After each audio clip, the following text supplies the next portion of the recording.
अस्सलाम वालेकुम एस्पायरेंट्स, उम्मीद है कि आप सब लोग बिल्कुल ठीक ठाक होंगे। अहमद राना की CSS कंपैरेटिव सीरीज़ में आपको खुशामदीद। आज के ये वीडियो हम बना रहे हैं MPT स्क्रीनिंग टेस्ट जो CSS के हवाले से लिया जा रहा है, इस हवाले से क्योंकि आप इस एग्ज़ाम में जा रहे हैं तो कुछ ऐसी चीज़ें हैं जो बहुत इंपॉर्टेंट हैं जिनको करना आपके लिए बहुत ज़रूरी है। दो ऐसे की एरियाज़ हैं जिसको मैं समझता हूँ कि आप लोगों को बताना बिफ़ोर पेपर बहुत ज़रूरी था और ये वीडियो इंशाल्लाह आपके काम आएगी और आप पेपर में जब जाएंगे तो आपके बहुत सारे नंबर्स और टाइम को ये सेव कर पा रही होगी। दो चीज़ें जो एरियाज़ जिसको आज मैं आपके साथ डिस्कस करने जा रहा हूँ। पहला एरिया ये है कि बिफ़ोर टेस्ट कौन सी ऐसी चीज़ें हैं जिनको आपको लाजमी ख्याल रखना है। FPSC की कुछ इंस्ट्रक्शंस ऐसी हैं जिनको सम टाइम हम ख्याल नहीं करते और मैं क्योंकि सिस्टम के साथ हम जुड़े हुए हैं तो ये एहसास है कि हमारी महीनों की और सालों की एफ़र्ट्स होती हैं, लेकिन FPSC या PPSC या किसी भी कमीशन को हम बड़ा क्रूअल यानी जालिम कहते हैं कि वो किसी बात को नहीं सुनते। अगर आपकी छोटी सी मिस्टेक हो, कोई सिफारिश नहीं चलेगी, किसी को फ़ोन लगाएंगे नहीं चलेगा। वहाँ जो मौके पे हो रहा होगा वो आपका एक गलती होगी जिसको एक्सेप्ट नहीं करेंगे और आप डिस्क्वालीफाई हो सकते हैं, खुदा ना खास्ता। आपने उन गलतियों का ख्याल करना है। एक तो इस चीज़ पे मैं बात करूँगा कि वो कौन कौन सी बेसिक चीज़ें हैं जिनका आपने बहुत ज़रूरी ख्याल करना है। 3 ऐसी एरियाज़ हैं जिसके बगैर आप पेपर में नहीं जाएंगे। इसके साथ दूसरा जो पार्ट है इस वीडियो का, उस वीडियो के पार्ट के अंदर हम बात करेंगे कि जब आप ड्यूरिंग एग्ज़ाम बैठे होंगे तो आपके पास क्वेश्चन पेपर होगा। उस क्वेश्चन पेपर के अंदर 200 नंबर के MCQs होंगे, उसके अगेंस्ट आपको 200 मिनट्स दिए जाएंगे। अब बज़ाहिर ये लगता है कि 200 MCQs 200 मिनट, हर MCQs को आपने 1 मिनट देना है, लेकिन ये एक बड़ी मिस्टेक होगी जिसको हम टाइम मैनेजमेंट मिस्टेक कहते हैं। स्टूडेंट्स की जानिब से आपने ऐसा नहीं करना। कुछ MCQs ऐसे हैं जो विद इन मिनट बहुत सारे सॉल्व हो जाएंगे और कुछ MCQs के एरियाज़ ऐसे आने वाले हैं पेपर में जिसके लिए आपको ज़्यादा टाइम चाहिए होगा। तो इसमें time management of question paper जो है वो बहुत इंपॉर्टेंट है, क्योंकि एक मिस्टेक जो बच्चे करते हैं वो ये कि उनको पेपर सारा आता है, लेकिन अगर वक्त ज़्यादा मिल जाए तो वो सारा पेपर अटैम्प्ट कर सकते हैं। होता है ये कि जब आप कुछ पेपर का हिस्सा अटैम्प्ट करते हैं तो अचानक पता चलता है कि वक्त ख़त्म हो गया है, तो इसको हम कहते हैं बैड टाइम मैनेजमेंट। तो बैड टाइम मैनेजमेंट से आपको पेपर आता होता है लेकिन आप खुदा ना खास्ता उसको क्वालिफाई नहीं कर पाते। सेकंड जो बड़ी इंपॉर्टेंट चीज़ है इस पेपर के अंदर, इसी क्वेश्चन पेपर की ड्यूरिंग पेपर की, आपकी जो OMR शीट है ये बड़ी जालिम शीट है। इसको हम डिजिटल शीट कहते हैं, कंप्यूटराइज शीट होती है जिसके अंदर आपकी थोड़ी सी मिस्टेक या इस शीट की मिस हैंडलिंग जो है वो भी आपको डिस्क्वालीफाई कर सकती है। आपकी सारी टाइम मैनेजमेंट पूरी होगी, आपके सारे MCQs अच्छे होंगे, आप ज़्यादा अच्छे नंबरों से पास हो रहे होंगे, लेकिन आपकी कोई ब्लंडर या कोई ऐसी गलती होगी जो इस कंप्यूटराइज शीट ने एक्सेप्ट नहीं करनी। तो कौन सी ऐसी प्रैक्टिकल एग्जांपल्स हैं जो इस मिस्टेक्स के साथ जुड़ी हैं वो मैं भी आपसे शेयर करूंगा। इन दोनों पोर्शंस में हम 1 बाय 1 बात करेंगे। तो सबसे पहले हम इस चीज़ पे बात करेंगे कि जो आपका क्वेश्चन पेपर है ड्यूरिंग टेस्ट आपको किन चीज़ों का ख्याल करना है और जो आपका पेपर आपके पास आ रहा है MPT का, उसको आपने कैसे सॉल्व करना है। तो सबसे पहले अगर मैं FPSC की तरफ से दिए गए सेक्शंस को आपसे शेयर करूं कि पेपर आना किस तरह से और इसके अगेंस्ट उन्होंने जो वक्त दिया है, आपने इस वक्त को ऐसे मैनेज नहीं करना बल्कि इस तरह से मैनेज करना है जैसे मैं आप लोग को बताने जा रहा हूं। तो सबसे पहले जो MCQs टेस्ट है उसको उन्होंने 5 डिफरेंट पोर्शंस में डिवाइड किया, जैसे आपके सामने इस वक्त स्क्रीन पे भी आपको नज़र आ रहा है। इस्लामिक स्टडीज़ में से 20 नंबर, उर्दू में से 20 नंबर, इंग्लिश में से 50 नंबर, मैथ्स के 60 नंबर और GK जिसमें करंट अफेयर, पाक अफेयर और जनरल साइंस आना है उसके 50 नंबर। तो टोटल ये मार्क्स जो हैं वो 200 नंबर्स बनते हैं। लेकिन इसके अगेंस्ट अगर जो टाइम को देखें तो जो टाइम उन्होंने हमें अवार्ड किया है वो 20 मिनट है। इस्लामिक स्टडीज़ के लिए यानी 20 सवाल हैं तो 20 मिनट लगते हैं, उर्दू में भी 20 मिनट लगते हैं, इंग्लिश में भी 50 सवाल हैं तो 50 मिनट हमने लगाने हैं और GK में 50 मार्क्स के अगेंस्ट हमने 50 मिनट लगाने हैं। ये आपको एक ही बुकलेट दी जाएगी, उसके अंदर ये 200 के 200 MCQs होंगे। अब वक्त आपके ऊपर है कि आप 20 मिनट पूरे पेपर पे लगा लें 200 के 200 MCQs के ऊपर, या आप अपनी मर्ज़ी से टाइम मैनेज कर सकें।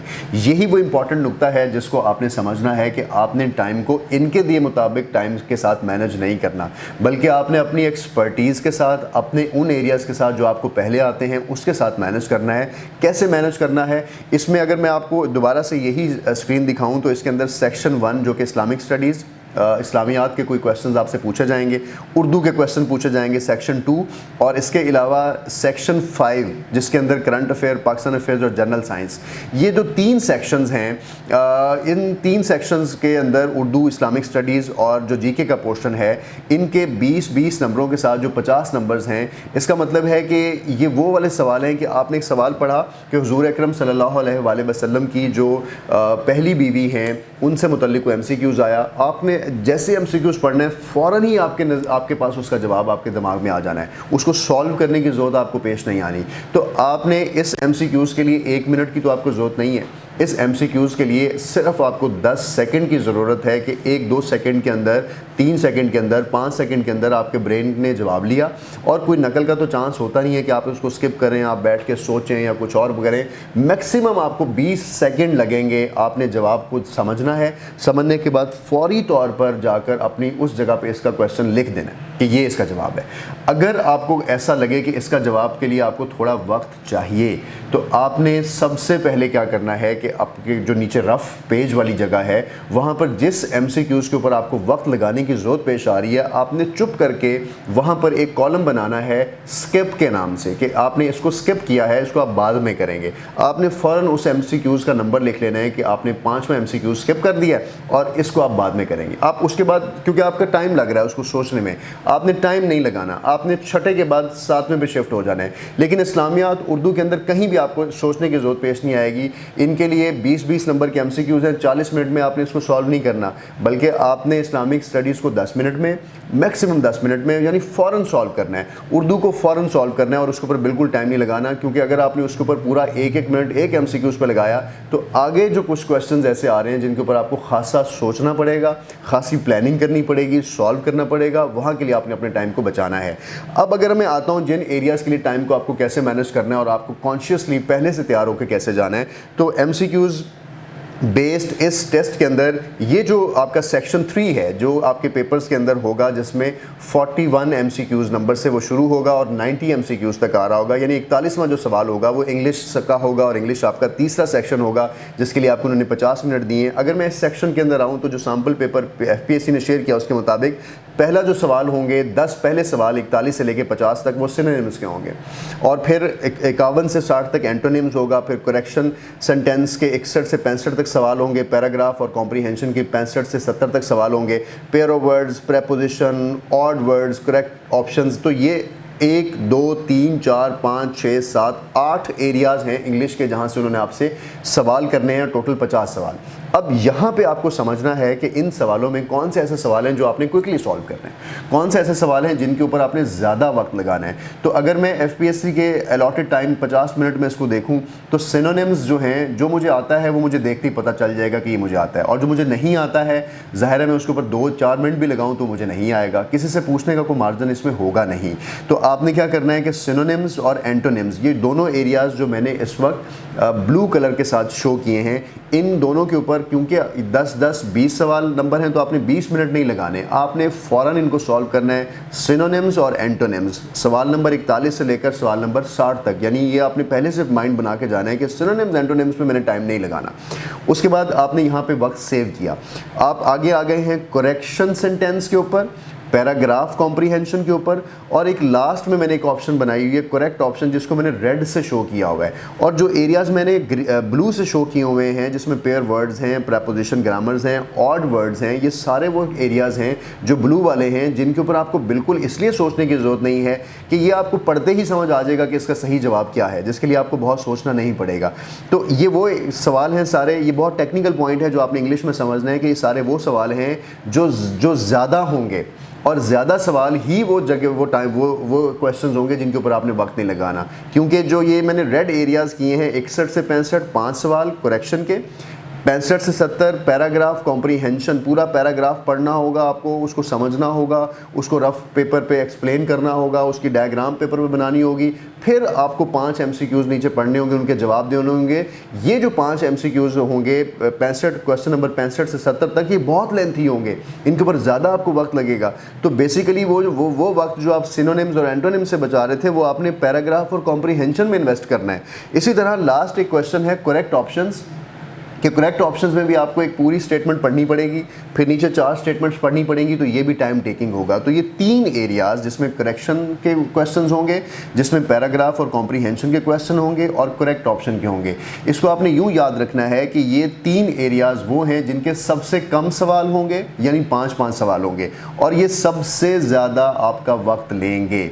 तो कहीं आप अपना ज़्यादा वक्त सिनोनिम्स, एंटोनिम्स और उन आसान चीज़ों पे ना लगाइएगा जिनके ऊपर आपका टाइम ज़ाया हो जाए, और जब आप अपने पैराग्राफ को हैंडल करने की तरफ आएँ तो आपसे हैंडल ना हो। तो इस तरह से अगर मैं जो सजेस्टेड टाइम आपसे शेयर करूँ तो मैं ये समझता हूँ कि आपको सिनोनिम्स और एंटोनिम्स पे सिर्फ 10 मिनट देने चाहिए। इसी तरह आपको pair of words, preposition, grammar, odd words पर 10 मिनट देने चाहिए, और उसके बाद ज़्यादा टाइम जो है करेक्शन सेंटेंस के ऊपर 5 सवालों पर 10 मिनट देने हैं आपने पहले करेक्शन सेंटेंस पे, यानी एक सवाल को 2 मिनट, ताकि आप अच्छा सोच के जवाब दें उसका। पैराग्राफ कॉम्प्रीहेंशन पर 15 से 20 मिनट आपने लगाने हैं, यानी ज़्यादा वक्त आपको दे रहा हूँ। 5 मिनट में आपने पैराग्राफ पढ़ना है, अगले 5 मिनट में उसको सॉल्व करना है, और अगले 10 मिनट में हर सवाल को 2-2 मिनट के अंदर आपने अंडरस्टैंड करके आपने उसका आंसर देना है। इसी तरह जो लास्ट करेक्ट ऑप्शन है, अगेन 5 सवाल हैं, आपको 2 मिनट फी सवाल यहाँ पे मैं सजेस्ट कर रहा हूँ कि आपने इसको इस तरह से मैनेज करना है। तो इंग्लिश के जो 50 मिनट हैं उसको आप बेहतर तरीके से इस तरह मैनेज कर सकेंगे अगर आप पहले से प्री प्लान होकर जाएंगे। इसी तरह अगर मैं सेक्शन 4 की तरफ आऊँ तो इस पूरे 200 MCQs पेपर के अंदर 2 सेक्शन इंपॉर्टेंट है। इंग्लिश को मैंने ब्रीफ कर दिया कि आपने कैसे जाना है। अगर मैं आपको सेक्शन 4 के अंदर लेके आऊँ तो सेक्शन 4 जो है वो मैथ्स एबिलिटी का टेस्ट होगा, जिसके अंदर 2 हिस्से हैं। मैथ्स के अंदर आपसे क्विक मैथ पूछा जाता है, आपसे सीरीज़ पूछी जाएगी, जनरल और इजी मैथ जिसको हम बेसिक मैथ कहते हैं, जिसके 50 सवाल आने हैं, क्योंकि मैथ में से कितने सवाल आने हैं टोटल 60, और 50 सवाल उन एरिया से आने हैं जिसमें क्विक मैथडोलॉजीज़ होंगी, सीरीज़ वाले क्वेश्चन होंगे जो कि सबसे आसान क्वेश्चन होंगे, अलजबरा और ज्योमेट्री के क्वेश्चन होंगे, आप देखते हैं उनका आंसर देने की पोजीशन में होते हैं।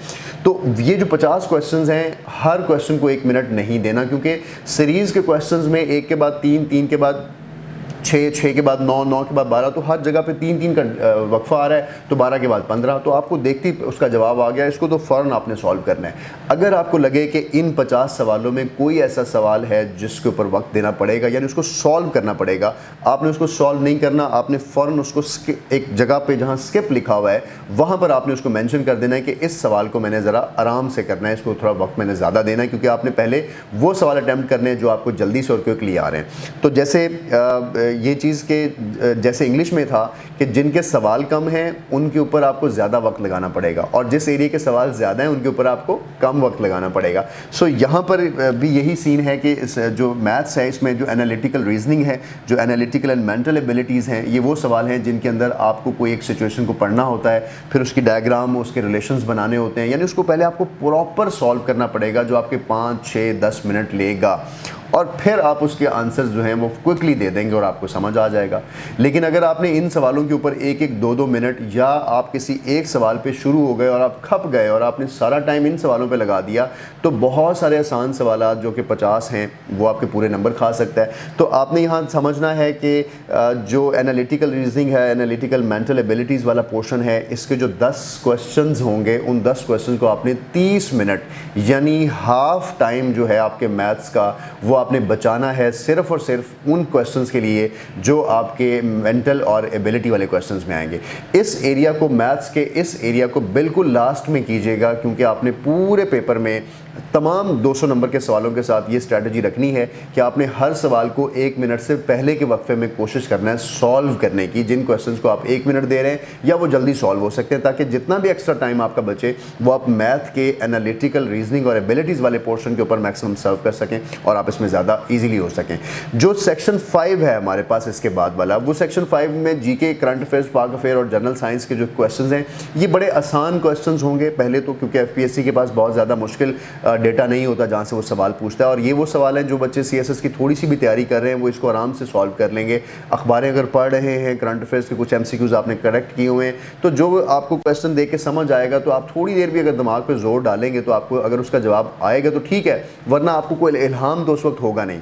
अक्कड़ बक्कड़ बंग बे बो करके तो आप उसका जवाब या सवाल नहीं ढूंढ रहे होंगे, तो आपने वेट नहीं करना, आपने बस यूं करके बैठे नहीं रहना। आपको समझ आ गई कि क्वेश्चन मैं सॉल्व कर सकता हूं दिमाग पे जोर दे के, तो उसको स्किप में लिख दें, नहीं कर सकते तो उसको फ़ौरन सॉल्व करें और आगे जाएं।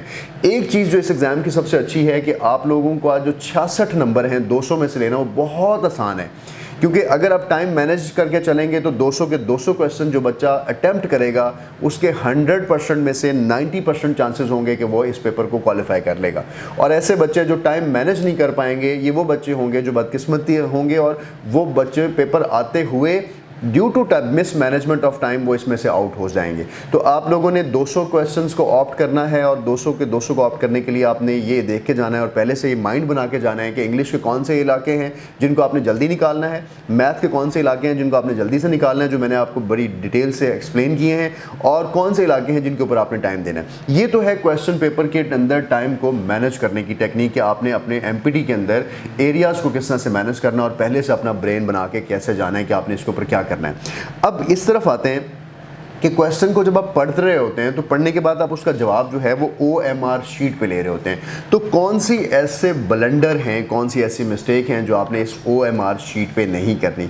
इस OMR शीट को अगर आप देखें तो इसके अंदर पूरे बबल्स और डॉट्स लगे हुए हैं। सबसे पहली चीज़ तो ये है कि जब आप इसको सॉल्व करते हैं, आपने इसको सॉल्व करते वक्त इसका कहीं से कॉर्नर जो है, इस कॉर्नर को तिरछा नहीं करना। इसको बिल्कुल किसी इस तरह से, इसको जिस तरह हम डेफ एयर कर देते हैं किसी पेपर को, आपने ऐसा नहीं करना, क्योंकि ये कंप्यूटराइज पेपर है। कंप्यूटर के अंदर जब जाता है तो कहीं से ये मुड़ा हुआ हो, कहीं से ये डैमेज हुआ हो, कहीं से इसके ऊपर आपका पसीना हाथ का बहुत सारा लगा हो, आप बॉटल पी रहे हैं पानी की, पानी इसके ऊपर गिरेगा तो ये इस पेपर की क्वालिटी को डैमेज करेगा और फौरी तौर पर कंप्यूटर मशीन इसको स्कैन नहीं करेगी।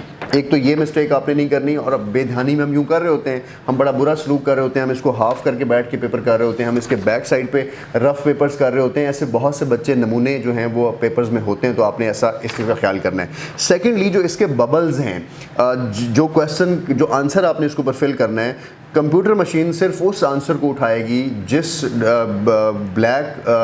जिस बबल को आपने कंप्लीट ब्लैक किया होगा या ब्लू किया होगा। क्योंकि जो इंस्ट्रक्शंस हैं एफपीएससी की आपके बारे में कि आपने क्वेश्चन पेपर को सॉल्व करते हुए क्या करना है, उन इंस्ट्रक्शंस में ये जो आपको चल रॉन्ग मेथड्स बताए हुए हैं कि आपने किसी को क्रॉस नहीं करना, आपने किसी के ऊपर डॉट सेंटर डॉट नहीं लगाना, आपने किसी को यूं लाइनों से फिल नहीं करना, आपने किसी के ऊपर टिक नहीं लगाना, बल्कि जो करेक्ट मेथड है कि आपने 4 में से कोई एक को फुल करना है। यानी अगर आपने 4 में से 2 को भी फिल किया, किसी को हाफ फिल किया या कोई भी डॉट किसी के साथ लगा, तो उस पर्टिकुलर क्वेश्चन का नंबर आपको नहीं मिलेगा। एक तो ये चीज़। सेकेंडली, इस पूरी शीट के ऊपर जो बड़ा इंपॉर्टेंट एरिया है वो है जहां कैंडिडेट ने अपना रोल नंबर लिखना है। तो जो 6 डिजिट रोल नंबर आपके को जारी किया गया एफपीएससी की जानिब से, उन रोल नंबर्स को आप ऊपर दिए हुए इन खानों के अंदर फिल करते हैं और फिल करने के बाद उस हर डिजिट के नीचे जो लाइन आ रही है, पूरी की पूरी कंप्लीट लाइन, ये वाली लाइन, इस लाइन के नीचे उसी नंबर को फिल करते हैं जिस नंबर को आपने ऊपर लिखा हुआ होता है। और जो इसी तरह आप अगली कॉलम को करते हैं, फिर नेक्स्ट कॉलम को करते हैं और फिर नेक्स्ट कॉलम को फिल करते हैं।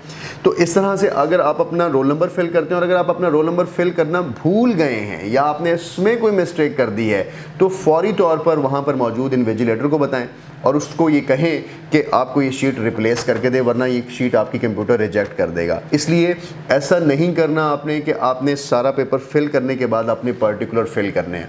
आपने पेपर शुरू करने से पहले अपने पर्टिकुलर फिल करने, ताकि उसको फिल करते हुए अगर कोई मिस्टेक हो तो आप उसी वक्त उसको रिप्लेस कर सकें। उसके बाद इसके ऊपर जो हर लाइन लगी हुई है कि आपका नाम क्या है, आपका रोल नंबर क्या है, आप किस सेंटर में बैठे पेपर दे रहे हैं, आज की डेट क्या है, आपने अपने सिग्नेचर कहाँ करने हैं। मेरे पास ऐसी कुछ प्रैक्टिकल एग्जांपल्स हैं कि एक बच्चे ने अपना पूरा पेपर कंप्लीट किया, यहाँ पर कैंडिडेट सिग्नेचर लिखा हुआ था, वो अपने वहाँ साइन करना भूल गया। ऐसा पता नहीं हम क्यों करते हैं। साइन करना भूलने से उसके पेपर का जो रिज़ल्ट था वो 0 लगा हुआ था। यानी OMR शीट उस पेपर को भी रीड नहीं करेगी जिसके ऊपर कैंडिडेट का सिग्नेचर मौजूद नहीं होगा। सो इन्विजिलेटर्स आके इनके ऊपर साइन करेंगे या पहले से साइन शुदा आपको ये चीज़ें देके जाएंगे, तो आपने इसके ऊपर जो आपसे पूछी गई इन्फॉर्मेशन है क्वेश्चन पेपर की, ये सारे बबल्स पूरे करने से पहले जो ऊपर वाला सारा एरिया है उसको आपने तसल्ली से फुल करना है, उसको देख लेना है। क्योंकि आंसर शीट मिलने से, क्वेश्चन पेपर मिलने से पहले आपके आंसर शीट के ऊपर ये पर्टिकुलर्स पहले ना फिल हुए और अगर आपने आखिर में फिल किया और आखिर में फिल करते हुए कोई मिस्टेक हुई तो आपका टाइम ज़ाया हो सकता है। तो एक मेरा बच्चा, आप लोगों ने इस तरह को कोई मिस्टेक OMR शीट के अंदर फिलिंग करते वक्त आपने नहीं करनी। अच्छा, इसके बाद अब कुछ और चीज़ों की तरफ आते हैं जिनका आपने ख्याल करना है। ये तो वो चीज़ें हैं जो आपने क्वेश्चन पेपर को हैंडल करते वक्त करनी है। क्वेश्चन पेपर को हैंडलिंग के बाद जो दूसरा एरिया है वो है एफपीएससी की कुछ ऐसी इंस्ट्रक्शंस उन्होंने जारी की हैं कि आपने टेस्ट के लिए जब आना है तो उसमें 3 चीज़ों का ख्याल करना है। सबसे पहली चीज़ उन्होंने कहा है कि आपके पास आपका ओरिजिनल CNIC होना चाहिए। बहुत से बच्चे वहाँ पहुँचेंगे जिनके पास कॉपी होगी, फ़ोटो कॉपी होगी, बहुत से बच्चे जाएंगे जिनके पास आईडी कार्ड नहीं होगा, या बहुत से बच्चे मोबाइल के अंदर आईडी कार्ड दिखा रहे होंगे। मैं आपको बताना चाहता हूं कि ये डिपेंड करता है उस एग्जामिनर के ऊपर, उस इन्विजिलेटर के हेड के ऊपर जो वहाँ पर मौजूद होंगे एफपीएससी के, कि वो आपको अलाउ करें या ना करें, ये उनकी डिस्क्रिप्शन होगी। लेकिन बहुत सी जगहों पे इसको नॉट अलाउ किया जाता है और बच्चे रो रहे होते हैं, कॉरिडोर्स में चीख रहे होते हैं, उनकी आवाज़ें सेंटर्स में आ रही होती हैं, वहाँ पर सिक्योरिटी मौजूद होती है, वो पेपर नहीं देने देते। तो पहली चीज़ तो आपने ओरिजिनल CNSE पे बिल्कुल कॉम्प्रोमाइज़ नहीं करना। अभी आपके पेपर्स में 2-4 दिन मौजूद हैं, आप अपने इसका CNSE अपना अरेंज करें। सेकंड, आपके पास जो बैंक रिसीट है जिसके ऊपर आपने अपना चालान फिल करके 250 की स्लिप बैंक में भरी थी, उसकी ओरिजिनल कॉपी आपके पास होनी चाहिए। ओरिजिनल कॉपी में एक बैंक कॉपी होती है, एक कैंडिडेट कॉपी होती है और एक FPSC कॉपी होती है। तो जो कैंडिडेट कॉपी है वो आपके पास होनी चाहिए, उस कॉपी और जो FPSC कॉपी है वो भी आपके पास होनी चाहिए। वरना उसकी जो फ़ोटो कॉपी है वो आपके पास 100% होनी चाहिए, जो प्रूफ दे कि हाँ आपने इसको फिल किया है। थर्ड जो है वो आपका एडमिशन सर्टिफिकेट, यानी ये वाला सर्टिफिकेट जो हर बच्चे को FPSC ने अपनी वेबसाइट पर जारी किया है, आपको इसका प्रिंट लेकर साथ जाना है कि ये आप हैं, इसके अगेंस्ट आपका ये रोल नंबर है, इसके ऊपर आपका एग्जामिनेशन सेंटर लिखा हुआ है। FPSC ने कुछ इंस्ट्रक्शंस दी हैं आपको। FPSC ने कहा है कि जब आप पेपर के लिए आएंगे तो आपकी क्या क्या चीज़ें चाहिए। तो ये अगर इंस्ट्रक्शंस इस वक्त आपके सामने इंस्ट्रक्शन पेज है तो इसमें ये देखें, उन्होंने कहा है कि आप अपना ओरिजिनल CNSE लाएं, ओरिजिनल ट्रेजरी स्ट्रिप लाएं। इसके साथ उन्होंने एक और मेंशन किया है कि आप अपनी सीटों पर 30 मिनट पहले बैठेंगे। यानी नीचे उन्होंने एक जगह मेंशन किया है कि आपको 1 घंटा पहले पहुंचना है अपने एग्जामिनेशन सेंटर पे। अगर आपका 9 बजे का टाइम है तो आपको 8 बजे अपने एग्जामिनेशन सेंटर पहुंचना है, क्योंकि वहां आपकी जो वेरिफिकेशन है वो बायोमेट्रिक से की जाएगी। आपके थंब इंप्रेशन से चेक किया जाएगा कि आप वही शख्स हैं जो पेपर देने आया है। इसलिए अगर आप वहाँ पर 30 मिनट लेट पहुँचेंगे, आप इस बायोमेट्रिक का हिस्सा नहीं बनेंगे। एग्जाम सेंटर के अंदर आपको 30 मिनट्स बिफोर बिठाने का मतलब है कि ये OMR शीट और जो कॉपीज़ हैं और जो आपकी सीट्स हैं उसके अकॉर्डिंगली आपको गाइड किया जाए कि आपने कहाँ बैठना है और किस तरह से इस शीट को फिल करना है। क्योंकि ये कंप्यूटराइज शीट है, इसको किसी शख्स ने हैंडल नहीं करना, कंप्यूटर ने हैंडल करना है। तो अगर आपने इसको गलत हैंडल किया तो कंप्यूटर आपको रिजेक्ट कर देगा, जिसके ऊपर आपका पूरा साल जो है वो स्टेक पे लगा होता है। एक और इम्पॉर्टेंट बात FPSC ने यह भी कहा है कि आपको 1 दिन पहले कोशिश करें कि आप अपना एग्ज़ाम सेंटर देखें, क्योंकि जिन जगहों पर आपने पेपर देने जाना है वहाँ आप ज़िंदगी में पहली बार जा रहे होंगे और हो सकता है कि जिस दिन आप 8 बजे या 7 बजे घर से निकलें तो आप 1 घंटा घूमते ही रहें उस बिल्डिंग के इर्द गिर्द और आपको ये ना पता चले कि मेरा एग्ज़ाम सेंटर जो है सामने वाला स्कूल है या उसके अपोजिट वाला स्कूल है। एक और जो इंस्ट्रक्शंस हैं वो ये हैं कि जो आपने OMR शीट को फिल करने के लिए बॉल पेन या किसी भी चीज़ का इस्तेमाल करना है तो ऐसा कोई मार्कर इस्तेमाल नहीं करना जिसकी स्याही फैलती हो, और कोशिश करें जो इंक वाले पेन्स हैं उनको मत लेके जाएं, क्योंकि उनकी इंक्स जो हैं वो कभी गलती से OMR शीट के ऊपर गिर जाती हैं। आपने यहाँ पर सिंपल जो इस तरह का बॉल पेन है जिसको अगर आप पेपर पे लिखें और उसके ऊपर हाथ फेरें तो उसकी स्याही ना फैलती हो, तो इस तरह के बॉल पेन का आपने इंतखाब करना है। तो आजकल वो एक बड़ी छोटी सी नीडल वाले मार्कर्स आए होते हैं जिसको अगर आप यूँ डॉट लगाएं तो वहीं डॉट लगता है और वो फैलता भी नहीं और फ़ौरन उसकी स्याही खुश्क हो जाती है। ब्लू कलर के मार्कर से अगर आपने अपना पहला MCQs या पहला आंसर फिल किया है तो आपका लास्ट तक ब्लू ही होना चाहिए। इसके ऊपर 2 कलर्स के बॉल पेन आपने इस्तेमाल नहीं करने, और या आप ब्लैक से इसको कंप्लीट फिल करेंगे या आप कंप्लीट ब्लू से करेंगे। एहतियातन 2 साथ लेके जाइएगा ताकि किसी भी सूरत में, और दोनों एक ही कलर के साथ लेके जाइएगा, दूसरे कलर का अपने साथ ना रखिएगा ताकि इसमें कोई परेशानी आपको वहाँ ना हो। समटाइम ये होता है कि आप किसी सर्कल को इतना फिल करते हैं कि वो फट जाता है। ये उस सूरत में होता है जब आप बड़े निब वाला कोई मार्कर यूज़ कर रहे होते हैं, तो छोटी निब वाला मार्कर इस्तेमाल करें, उसको एहतियात से इस्तेमाल करें, उसकी स्याही ना फैले। तो अगर फटा हुआ पेपर जो है वो भी आपका डिस्क्वालीफाइड पेपर कंसीडर होता है। इसलिए कुछ ये वो बेसिक चीज़ें हैं जिसको आप एक्सपीरियंस कर रहे होते हैं पेपर में बैठने के बाद, जो हमने एक्सपीरियंस की। मैं नहीं चाहता कि मेरे बच्चे सारे जो इस सारे एग्ज़ाम की तैयारी के लिए जा रहे हैं, आप लोगों की बहुत स्टेक्स लगे होते हैं इस एग्ज़ाम में, बहुत आपने मेहनत की होती है, वो किसी ऐसी गलती से खुदा न खास्ता आपके अगेंस्ट चले जाए जो आपने अनइंटेंशनली की है या जिसके बारे में आपको पहले अवेयर नहीं किया गया था। मैं ये ज़िम्मेदारी समझता था कि वीडियो बनाकर आप तक पहुँचाऊँ ताकि आप लोग पेपर से पहले अपनी जो ये प्री रिक्विजिट्स हैं इस पेपर के, इसको बेहतर तरीके से पूरे कर सकें। एक क्वेश्चन जो मुझे बहुत से बच्चे कर रहे थे कि MPT के लिए क्या करें, MPT के हवाले से बस लास्ट कमेंट करूंगा कि एक वीडियो में बाद में बनाऊंगा, ज़रा अब तो ये वक्त नहीं है क्योंकि आप MPT की टेस्ट में जा रहे हैं। लेकिन इस वक्त सिर्फ एक suggestion to all of you कि MPT का एग्ज़ाम एक इंतहाई आसान एग्ज़ाम उस बच्चे के लिए होगा जो CSS की तैयारी को 2-3 महीने से कर रहा है, उसके लिए कोई इसलिए मसला नहीं होगा, क्योंकि इसमें जितनी भी चीज़ें आनी हैं उन सब चीज़ों से आप पहले से फेमिलियर हैं। आप लोगों को जनरल साइंस के अंदर कुछ एरियाज़ पर कमांड है, तो 20-30 नंबर तो आप आराम से वहाँ ले लेंगे। मैथ्स में कुछ इतने आसान सवाल होंगे जहाँ से 20-25 नंबर आप आराम से ले सकते हैं। इंग्लिश के कुछ ऐसे पोर्शंस होंगे जो आप आराम से हल कर सकते हैं। तो 200 में से 66 नंबर लेना एक बहुत आसान जॉब है, बहुत आसान जॉब है। सिर्फ अपने नर्व्स के साथ, अच्छी टाइम मैनेजमेंट के साथ, ऐसी कोई मिस्टेक्स जो मैंने आपको बताई हैं ये आप ना करें, तो 66 से ज़्यादा नंबर्स आपके होंगे, 90, 100, 120 आप इजीली ले सकते हैं।